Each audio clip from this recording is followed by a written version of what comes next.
Assalamualaikum warahmatullahi wabarakatuh. Selamat datang pada perkuliahan Kimia Organik 2 dengan saya Riga. Pada kesempatan ini kita akan membahas topik lanjutan dari ester, yaitu amida. Amida juga merupakan salah satu turunan dari asam karboksilat. Ada beberapa subtopik yang akan kita bahas terkait dengan amida, yaitu tentang informasi umum, terkait dengan tata nama dan juga rumus umumnya. Kemudian ada sifat fisik, sintesis, dan reaksi. Video perkuliahan ini dibagi menjadi dua, di mana informasi umum, sifat fisika, dan sintesis akan dibahas pada video pertama, dan reaksi akan kita bahas di video kedua. Mari kita mulai topik ini dengan informasi umum terkait dengan rumus umum dari amida. Amida ini merupakan senyawa turunan dari asam karboksilat, di mana asam karboksilat memiliki rumus itu adalah RCOOH. Kalau kemarin kita bicara bahwa ester juga merupakan turunan asam karboksilat, di mana gugus OH-nya itu digantikan dengan OR. Sementara kalau pada amida, gugus OH ini bisa saja digantikan oleh NH2 atau digantikan dengan NHR atau digantikan oleh NR2. Itu tergantung nanti apakah dia amida primer, amida sekunder, ataupun amida tersier. Jadi nanti yang menggantikan gugus OH itu adalah yang mengandung atom N-nya. Artinya rumus umumnya adalah RCON. R ini bisa saja H atau R, begitupun R ini bisa saja H atau R. Yang paling penting poinnya di dalam rumus umum amida adalah gugus CON yang menjadi ciri khas dari amida, CON. Kalau ester COO, maka amida adalah CON. Oke, kita akan mengawali topik berikutnya atau melanjutkan topik ini terkait dengan sifat fisik amida. Amida ini itu dapat membentuk ikatan hidrogen dengan air. Ya, kita lihat kenapa dia dapat membentuk ikatan hidrogen dengan air. Kita lihat contoh ini ada RCONHR. Contoh. Maka ada H2O, betul tidak? Ada air, yaitu O dengan H. Ya, seperti yang saya bilang sebelumnya, ikatan hidrogen itu terjadi antara atom H dengan atom yang memiliki perbedaan keelektronegatifan. Ya, yaitu atom N, O, dan H. Dengan catatan hanya merupakan bersifat parsial positif. Artinya dia harus berikatan dengan atom yang memiliki elektronegatif. Kita lihat contoh ini, bahwa H itu berikatan dengan N. Ada perbedaan keelektronegatifan antara N dengan H. Sehingga pasang elektron yang terikat antara N dengan H lebih tertarik ke N, sehingga N bermuatan parsial negatif dan H bermuatan parsial positif. Sedangkan air H2O bersifat parsial negatif dan H bersifat parsial positif. Oleh karena itu, ikatan antara H dengan O itu dapat membentuk yang disebut dengan ikatan hidrogen. Sehingga dia dapat cukup larut dengan baik dengan air. Jadi dia dapat larut dengan air karena dapat membentuk ikatan hidrogen. Ya, lalu bagaimana kelarutannya dengan pelarut nonpolar? Itu cenderung rendah karena RCON ini yaitu amida ini bersifat cukup polar. Oke, yang kedua, bagaimana titik didihnya? Lagi-lagi tadi kita bahas bahwa amida ini dapat membentuk ikatan hidrogen. Karena dia dapat membentuk ikatan hidrogen, maka titik didihnya itu akan tinggi dibandingkan senyawa lain dengan bobot molekul yang sama yang tidak dapat membentuk ikatan hidrogen. Jadi ikatan hidrogen itu adalah ikatan paling kuat kalau kita telah belajar di kimia dasar. Ya, karena ikatannya sangat kuat, maka dibutuhkan energi yang sangat besar untuk memutuskan interaksi tersebut. Sehingga titik didihnya akan menjadi lebih tinggi. Ya. Lalu kita akan membahas terkait dengan amida ini. Langkah pertama yang harus kamu bahas itu adalah menentukan rantai induk dari amida. Rantai induk itu yang mana, Pak? Rantai induk itu yang mengikat gugus CO dalam konteks ini. Itu dia. Ya. Jadi rantai induk itu adalah yang mengikat CO. Kemudian kita menentukan rantai terpendeknya itu disebut dengan alkil. Siapa itu alkil, Pak? Yang terikat ke atom N. Itu disebut alkil. Nanti semuanya diberi akhiran il. Oke. Lalu penomorannya gimana, Pak? Penomorannya selalu bernomor 1 di sini. Ya, gugus karboalkoksi selalu mendapatkan nomor terendah. Lalu penamaannya gimana, Pak? N-alkil. Kenapa dia disebut dengan N-alkil? Karena gugus alkilnya terikat ke atom N. Kalau nanti dia terikat ke rantai utama, maka tidak diberi N, beri nomor sesuai dengan tempat terikatnya. Jadi N-alkil itu kenapa? Karena atom atau gugus alkilnya terikat ke atom N yang kemudian diakhiri dengan alkanamida, yaitu nanti diakhiri dengan anamida. Kalau C-nya 2, etanamida. Kalau C-nya 3, propanamida. Kalau C-nya 4, butanamida, dan seterusnya. Kita lihat contoh pertama. Di sini ada suatu senyawa. Ini amida primer. Kenapa amida primer, Pak? Karena tidak ada gugus alkil yang terikat ke atom ini. Karena semuanya mengikat ke, yang diikat oleh N itu adalah 2H. Sehingga tidak ada gugus alkil. Kalau dia tidak mengikat gugus alkil, amida primer. Kalau dia mengikat satu gugus alkil, artinya salah satu hanya digantikan oleh R, disebut amida sekunder. Kalau kedua hanya diganti dengan alkil, maka disebut dengan amida tersier. Lalu rantai indukan ini, Pak, ada berapa C-nya? 1, 2, 3, 4. Ada 4. Karena dia tidak ada alkil, maka N-alkilnya tidak perlu kita buat karena nggak ada alkil. Lanjut saja, ada 4, Pak. 4 itu adalah but diakhiri anamida. Berarti namanya adalah butanamida. Oke. Kita lihat contoh kedua. Oke ya. Di sini ada gugus alkil. Ini disebut dengan amida apa? Sekunder. Karena salah satu atom H-nya mengikat gugus alkil. Ada berapa C-nya? 1, 2. Berarti ini disebut dengan alkil. Ada 2 C-nya, maka disebut dengan etil. Terikatnya di mana? Terikatnya di atom N. Maka nanti diberi nama N-etil. Nah, ini sana. Kemudian alkanamidanya, rantai induknya, C terpanjangnya ada 1, 2, 3, 4, 5. Pak, kenapa tidak ke bawah diberi nomor? Ya sama saja kan, sama-sama 5. Jadi kalau sama-sama 5 mending lurus saja, tapi terserah. Kemudian ini juga ada cabang, Pak. Ini dia, betul. Nama cabangnya apa kalau 1C? 4 metil di nomor berapa? Nomor 4. Ya. Jadi 2 cabang, ada etil yang terikat ke N, disebut dengan N-etil. Ada metil yang terikat di nomor 4 karena dia bagian dari hidup, 4 metil. Lalu mengurutkannya, Pak, yang berdasarkan abjad siapa duluan? Etil, maka disebut dengan N-etil. Kemudian 4 metil, ada berapa C-nya, Pak? Pen, diakhiri dengan anamida, berarti pentanamida. Maka disebut dengan N-etil 4 metil pentanamida. Bagaimana? Oke. Ini adalah contoh berikutnya. Ada tergolong ke dalam amida tersier. Karena kedua gugus hanya digantikan oleh alkil. Alkil yang pertama ada berapa C-nya? 1, 2, 3 terikat ke N, maka N propil.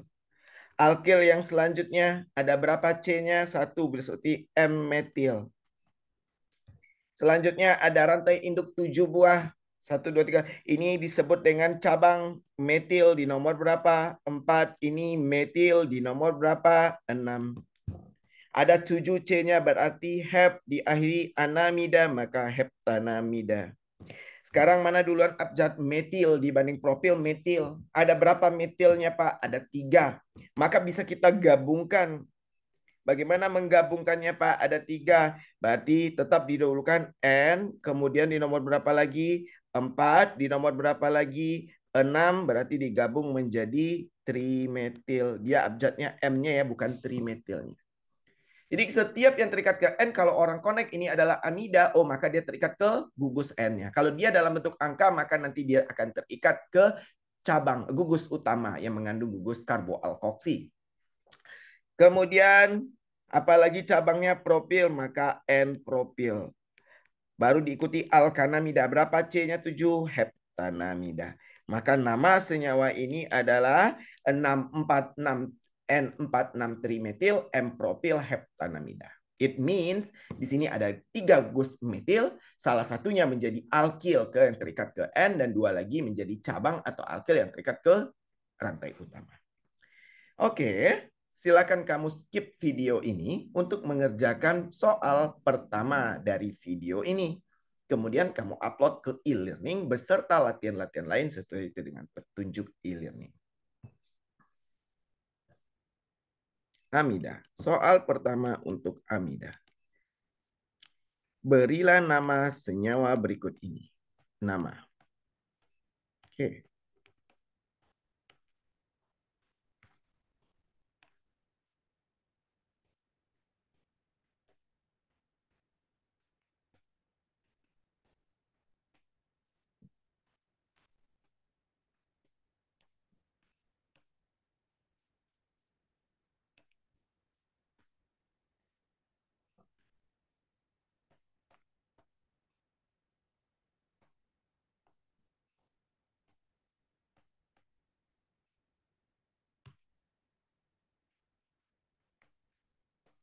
Oke. Silakan beri nama 3 senyawa ini. Baiklah, saya menganggap kamu telah mengerjakan latihan dari tata nama amida. Kita lanjutkan terkait dengan sintesis amida atau pembuatan amida. Sintesis amida yang pertama itu adalah sintesis dari halida asam dengan amina. Kalau nanti dia menghasilkan amida primer, maka kamu mereaksikannya nanti dengan NH3 catatannya. Kalau nanti dia adalah menghasilkan amida sekunder, berarti nanti dia adalah dari amina primer. Kalau nanti dia adalah amida tersier, maka dia akan berasal dari amina tersier. Ya, amida sekunder. Jadi kalau nanti dia berasal dihasilkan amida primer, maka direaksikan RCOCl, ini dia ya, yang digantikan adalah gugus Cl dengan NH3 dengan melepas satu H-nya. Itu direaksikan dengan NH3. Kalau dia adalah amida sekunder, maka direaksikan dengan RNH2. Ya, nanti dan kalau dia adalah amida tersier direaksikan dengan R2NH. Kenapa tidak ada R3N, Pak? Karena syaratnya harus mengandung atom H yang bisa dilepaskan. Oke. Kita lihat contoh bagaimana mensintesis. Kita beri nama ini alkil ada berapa, Pak? 2 etil. Berarti terikat ke N. Ada berapa? 1, 2, 3, 4. Berarti namanya adalah N-etil butanamida. Ini amida apa, Pak? Ini adalah tergolong amida sekunder. Kalau dia tadi menghasilkan amida sekunder, maka dihasilkan reaksikan dengan RNH2, berarti NH2. R-nya dari mana, Pak? Ya dari etil ini. Ini kan R-nya, maka ini dia 1, 2. Ya, dipotong di sana. Jadi kamu memotongnya di sini. Nih. Ini tinggal kamu berikan tambah H, maka menjadi 1, 2 etil. Ini etil kan, ini NH2. Kemudian yang di titik potongnya tinggal kamu berikan Cl, direaksikanlah antara halida asam dengan amina menghasilkan suatu amida dengan nama N-etil butanamida. Oke, kita lihat bagaimana mekanisme reaksinya. Oke ya, saya akan menjelaskan mekanisme sintesis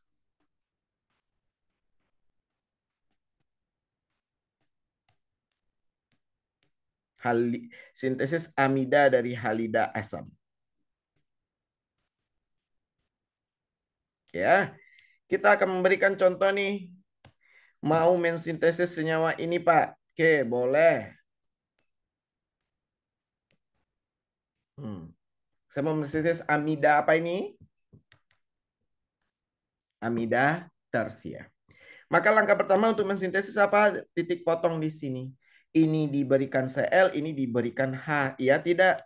Maka dia akan menjadi apa, Pak? Ini dia COCl. Oke. Sementara yang kedua, Pak, NH. Kan selesai. Sudah kan? Dia akan menghasilkan amida.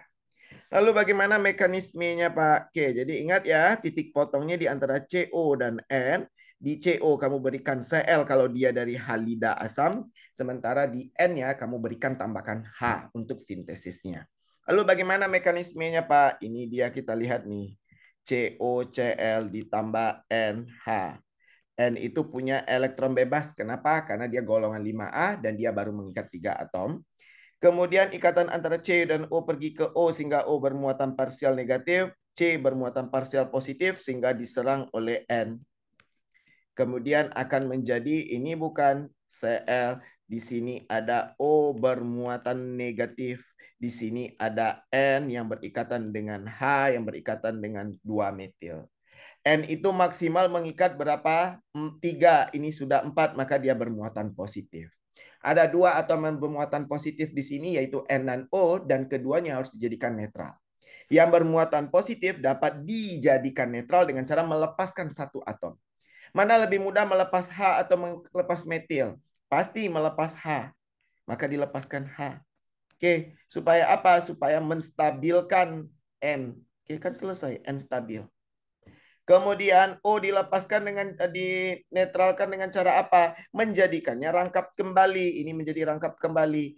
Ketika dia menjadi rangkap kembali harus ada yang dilepaskan. Seperti yang saya bilang di amida, jangan melepaskan sesuatu yang baru masuk. Berarti jangan melepaskan N.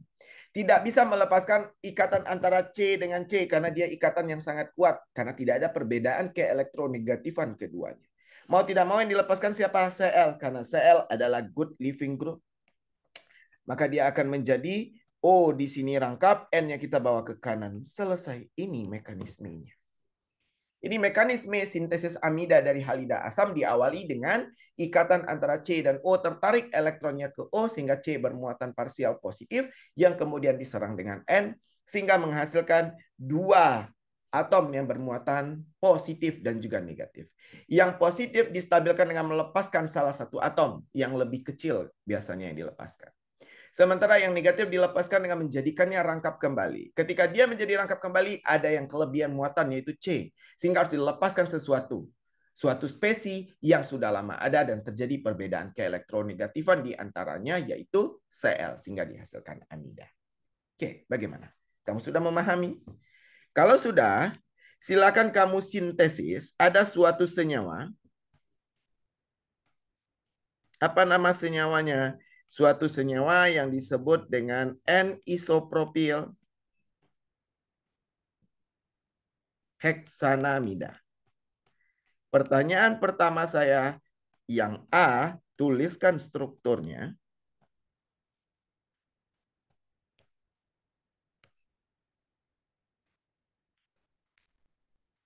Yang B, sarankan rute sintesis.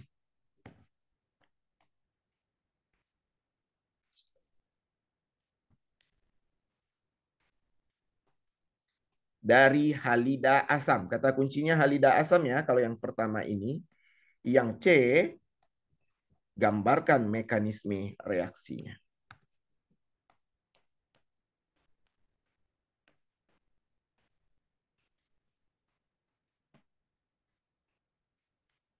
Oke. Oke. Silakan kamu skip video ini. Lalu kemudian saya anggap kamu telah mengerjakan. Yang kedua, itu adalah sintesis S-amida dari suatu amina dan suatu anhidrida asetat. Anhidrida asam karboksilat. Poinnya sama dengan sintesisnya dari halida asam tadi. Kalau halida asam tadi, itu kita menggantikan siapa? Betul, Cl. Kalau pada halida anhidrida ini yang kita gantikan ini nanti. Dengan siapa digantikan? Dengan ini kita kurangi satu H-nya. Ini kan selesai. Ini dia. Kita menggantikan gugus OCO dengan gugus dari amina. Sama kayak yang tadi. Kalau amidanya primer, maka direaksikan dengan NH3. Kalau amidanya sekunder, direaksikan dengan yang ini, RNH2. Kalau amidanya tersial, direaksikan dengan HNR2. Kemudian dikurangi 1H. Kita lihat contoh nih. Cara gampangnya gimana, Pak? Potong tetap di sini.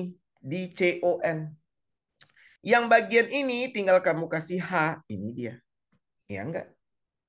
Ada 2C. 1, 2. 1, 2. Iya kan? Ini 2 ekivalen ya di sini yang harus kamu bikin. Sementara yang di sini, Pak, kamu berikanlah O dengan gugus yang sama dengan ini. Berarti dia diulang. Nih dia, dikasih adalah O. Jadi di tengah-tengah itu dikasih O untuk menghubungkan ini diulang. Itu dia, pengulangan. Lalu dikasih penengahnya antara O. Hasil sampingnya apa, Pak? Hasil sampingnya adalah yang lepas tadi. Kita nggak usah selamping, ini saja. Hasil sampingnya sebenarnya dari sini. COO men, dari sana. Oke ya. Jadi yang perlu kamu ingat untuk mereaksikannya. Oke. Kita lihat pencontoh dan juga penjabarannya. Oke ya. Oke, kita lihat nih mekanisme sintesis amida dari suatu anhidrida. Contoh kamu mau saya minta untuk mensintesis senyawa ini. Oke. Langkah pertama apa yang saya bilang tadi? NH. Potong di antara CO, ya enggak? Lalu yang ini yang saya kotakan tinggal kamu tulis nih. CO, ya enggak? Lalu ada O, lalu dihubungkanlah dua buah seperti yang sama-sama kan? Itu dia. Kamu hubungkan dua buah yang sama, lalu dihubungkan oleh O. Sementara yang saya ungukan, itu tinggal kamu berikan H. Dah, selesai. H2N, selesai. Nah, kan? Jadi langkah pertama kamu potong di CO. Kalau yang tadi di kirinya kamu kasih Cl, lalu yang satunya yang ada N dikasih H. Kalau di amida dari anhidrida, yang di N tetap kamu kasih H. Sementara yang di CO kamu kasih pengulangan dengan catatan ada O di sana. Pak, lalu bagaimana mekanismenya? Mekanismenya sebenarnya sama. Ini kelihatannya lebih susah, Pak. Iya, karena strukturnya yang besar. Itu saja. Kalau sebenarnya poinnya sama NH2. Ini punya atom N. Ikatan antara C dan O tertarik ke O. O, CO yang mana Pak? Kiri atau kanan? Terserah kan sama saja.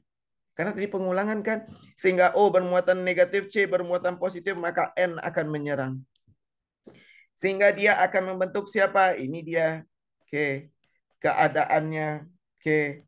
Di sini ada N, di sini ada 2H, kemudian di sini ada O. Oke, O-nya dalam bentuk tunggal ya. O di sini bermuatan negatif. N bermuatan positif karena kelebihan muatan. Maka kedua-duanya harus kita jadikan tidak bermuatan. N caranya untuk tidak bermuatan gimana? Melepaskan apa? 1H. Nah, supaya dia tidak bermuatan. Oke, yang positif mostly sepertinya melepaskan. Oke ya, kita lihat.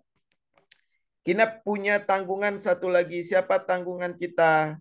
Ya, itu dia. Tanggungan kita adalah O. O ini dengan cara kembali membentuk rangkap. Harus ada yang dilepaskan. Kalau kiri dengan kanan, C dengan C tidak ada perbedaan keelektronegatifan, maka tidak mungkin lepas. Kalau ke atas gimana? Nggak mungkin lepas, Pak. Karena N baru masuk. Orang baru bertamu, maka masa kamu sudah suruh usir. Maka yang dihapus adalah O. Nah ya, yang dikeluarkan O. Sehingga selesai dia. Oke ya, di sini ada CO, di sini ada N, di sini ada H, di sini ada. Kan sama saja. Bedanya posisi saja, satu di kiri, satu di kanan. Nah kan? Jadi langkah pertama apa? Ikatan antara C dan O tertarik ke O, sehingga C bermuatan parsial positif, N yang menyerang C, sehingga terbentuk keadaan transisi, N bermuatan positif dengan melepaskan 1H, O bermuatan negatif menjadi kembali rangkap, dan harus ada yang dilepaskan, yaitu O. Bagaimana? Oke, kita masuk ke soal ketiga. Diketahui suatu senyawa, apa suatu senyawanya? N-propil, etanamida. Pertama, kamu tuliskan strukturnya. Yang kedua, kamu sarankan rute sintesis dari suatu anhidrida. Dan yang ke-C, mekanisme reaksi B. Oke, silakan kamu skip video ini. Kalau belum paham, silakan coba diundurkan kembali video ini. Oke, saya menganggap kamu telah mempelajari. Kita masuk ke sintesis yang ketiga, yaitu adalah sintesis ester dari sintesis amida dari suatu ester. Prinsipnya sama untuk ketiga sintesis ini. Pertama, apa yang kamu lakukan? Memotong gugus antara CO dengan H. Kalau pada NH ini kamu berikan 1H. Coba lihat. Nih. Ya tidak? Nih. Potong tetap. ditambah satu H itu saja. Ya enggak? Sementara di CO ini gimana Pak? Di CO ini yang saya birukan mudah. Yang di CO ini kalau tadi dengan halida asam kita kasih Cl, kalau di anhidrida kita berikan senyawa yang sama dengan dengan memberikan penyambung O, kalau pada ester kamu tinggal berikan OR. Udah. R-nya apa Pak? Yang gampang aja CH3 contohnya. Nggak usah yang panjang-panjang. OR, berarti OCH3. Selesai kan? Oke. Kita lihat contoh nih. Nggak, belum ada ya. Saya lanjutkan. Saya contohkan. Sintesis amida dari ester. Oke. Kita lihat contoh. Saya mau mensintesis ini Pak. Kita lihat contohnya.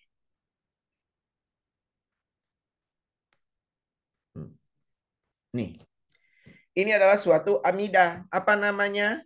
N-etil, N-metil, etanamida. Betul tidak? Silakan dicek penamaannya betul atau tidak.